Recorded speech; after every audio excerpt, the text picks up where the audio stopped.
Hi friends, welcome back to S P tech Kannada YouTube channel. ವೀಕ್ಷಕರೇ, ಈ ಒಂದು ವಿಡಿಯೋದಲ್ಲಿ ಮಹಾತ್ಮ ಗಾಂಧಿ ರಾಷ್ಟ್ರೀಯ ಗ್ರಾಮೀಣ ಉದ್ಯೋಗ ಖಾತ್ರಿ ಯೋಜನೆಯಲ್ಲಿ ಈ ಒಂದು ದಿನಗೂಲಿನ ಹೆಚ್ಚಾಗಿರುವಂಥದ್ದು ದೇಶದಲ್ಲಿರುವಂಥ ಎಲ್ಲ ರಾಜ್ಯಗಳ ಒಂದು ಉದ್ಯೋಗ ಖಾತ್ರಿಯಲ್ಲಿ ಕೆಲಸ ಮಾಡ್ತಕ್ಕಂಥ ಒಂದು ಸದಸ್ಯರಿಗೆ ಪ್ರತಿಯೊಬ್ಬ ಸದಸ್ಯರಿಗೂ ಕೂಡ ಒಂದು ಕೂಲಿ ದರನ ಹೆಚ್ಚಿಗೆ ಮಾಡಿರುವಂಥದ್ದು ಸರ್ಕಾರ ಕಡೆಯಿಂದ. ಹಾಗಾದರೆ ಈ ಒಂದು ಕೂಲಿ ದರನ ಎಷ್ಟು ಹೆಚ್ಚಿಗೆ ಮಾಡಿದ್ದಾರೆ, ಈ ಒಂದು ಗ್ರಾಮೀಣ ಉದ್ಯೋಗ ಖಾತ್ರಿ ಯೋಜನೆಯಲ್ಲಿ ಒಂದು ರಿಜಿಸ್ಟರ್ ಅಂತಂದರೆ ಜಾಬ್ ಕಾರ್ಡ್ಗಳನ್ನು ಪಡೆದುಕೊಳ್ಬೇಕಂತಂದರೆ ಏನೆಲ್ಲ ಒಂದು ಅರ್ಹತೆಗಳನ್ನು ಹೊಂದಿರಬೇಕು, ಜೊತೆಗೆ ಏನೆಲ್ಲ ದಾಖಲಾತಿಗಳನ್ನು ಹೊಂದಿರಬೇಕು, ಎಷ್ಟು ದಿನಗಳವರೆಗೆ ಒಂದು ಕೆಲಸನ ಕೊಡ್ತಾರೆ ಗ್ರಾಮೀಣ ಉದ್ಯೋಗ ಖಾತ್ರಿ ಯೋಜನೆಯಲ್ಲಿ ಗ್ರಾಮ ಪಂಚಾಯತಿಯಿಂದ ಅಂತ ಸಂಪೂರ್ಣವಾಗಿ ತಮಗೆ ಮಾಹಿತಿನ ತಿಳಿಸ್ಕೊಡ್ತಾ ಇದ್ದೀನಿ. ಅದಕ್ಕಾಗಿ ವಿಡಿಯೋನ ಸ್ಕಿಪ್ ಮಾಡದೆ ಕಡೆ ತನಕ ವಿಡಿಯೋನ ವಾಚ್ ಮಾಡಿ. ಫ್ರಮ್ ಬಿಗಿನಿಂಗಿಂದ ಎಂಡ್ವರೆಗೂ ಕೂಡ ಕಂಪ್ಲೀಟಾಗಿ ವಿಡಿಯೋನ ನೋಡಿ. ಅದಕ್ಕೂ ಮುಂಚೆ ಇನ್ನೂ ಯಾರು ವಿಡಿಯೋಗೆ ಲೈಕ್ ಮಾಡಿಲ್ವೋ ಲೈಕ್ ಮಾಡಿ, ಮತ್ತು ಚಾನಲ್ನ ಹೊಸದಾಗಿ ನೋಡ್ತಾ ಇದ್ದೀರಿ ಅಂತಂದರೆ ದಯವಿಟ್ಟು ಚಾನಲ್ನ ಸಬ್ಸ್ಕ್ರೈಬ್ ಮಾಡ್ಕೊಳ್ಳಿ. ಇದೇ ರೀತಿಯಾಗಿರ್ತಕ್ಕಂಥ ಮುಂದೆಯೂ ಕೂಡ ಯೂಸ್ಫುಲ್ ಆಗಿರ್ತಕ್ಕಂಥ ಮಾಹಿತಿಗಳು ಕಂಟಿನ್ಯೂ ಆಗಿ ನಿಮಗೆ ಬಂದು ತಲುಪುತ್ತೆ ಅಂತ ಹೇಳ್ತಾ ಬನ್ನಿ ವೀಕ್ಷಕರೇ, ಈ ಒಂದು ವಿಡಿಯೋನ ಶುರು ಮಾಡೋಣ. ವೀಕ್ಷಕರೇ, ಮೊದಲನೇದಾಗಿ ಈ ಒಂದು ಫೈನಾನ್ಷಿಯಲ್ ಇಯರಲ್ಲಿ 2025-26ನೇ ಸಾಲಿನಲ್ಲಿ ಈ ಒಂದು ಉದ್ಯೋಗ ಖಾತ್ರಿ ಯೋಜನೆಯಲ್ಲಿ ಯಾರೆಲ್ಲ ಒಂದು ಕೆಲಸಗಳನ್ನು ಮಾಡ್ತಾಯಿದ್ದಾರೆ, ಸೊ ಅಂಥವರಿಗೆ ವಿಶೇಷವಾಗಿ ಒಂದಿಷ್ಟು ಸೌಲಭ್ಯಗಳನ್ನು ಹೆಚ್ಚಿಗೆ ಮಾಡಿರುವಂಥದ್ದು, ಅದರ ಬಗ್ಗೆ ಕಂಪ್ಲೀಟಾಗಿ ಮಾಹಿತಿನ ತಿಳಿಸ್ಕೊಡ್ತಾ ಇದ್ದೀನಿ.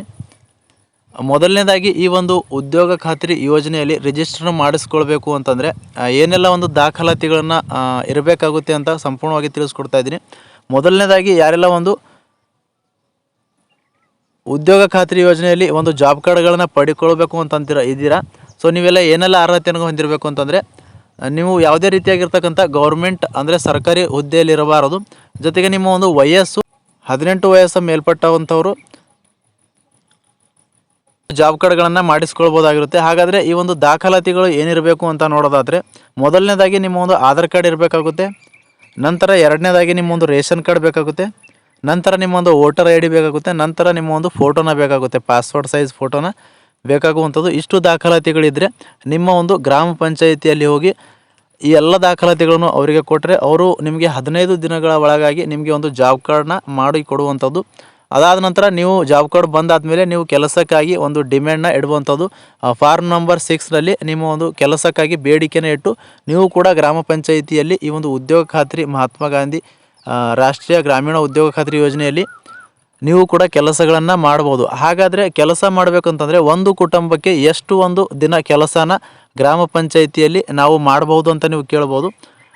ಒಂದು ಕುಟುಂಬಕ್ಕೆ ಗ್ರಾಮ ಪಂಚಾಯಿತಿಯಲ್ಲಿ ಉದ್ಯೋಗ ಖಾತ್ರಿ ಯೋಜನೆ ಅಡಿಯಲ್ಲಿ 100 ದಿನಗಳವರೆಗೆ ನೀವು ಕೆಲಸಗಳನ್ನು ಮಾಡ್ಬೋದಾಗಿರುತ್ತೆ ವೀಕ್ಷಕರೇ.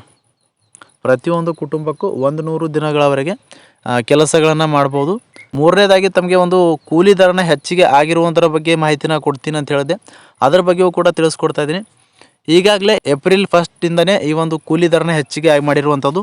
2025-26ನೇ ಸಾಲಿನಲ್ಲಿ ಮೊದಲು 349 ರೂಪಾಯಿ ಪ್ರತಿದಿನ ಕೂಲಿ ಇತ್ತು.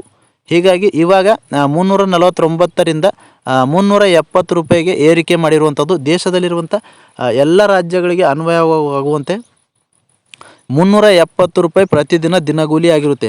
ಪುರುಷರಿಗೂ ಸಮಾನ ಕೂಲಿ ಇರುತ್ತೆ, ಮಹಿಳೆಯರಿಗೂ ಸಮಾನ ಕೂಲಿ ಆಗಿರುತ್ತೆ.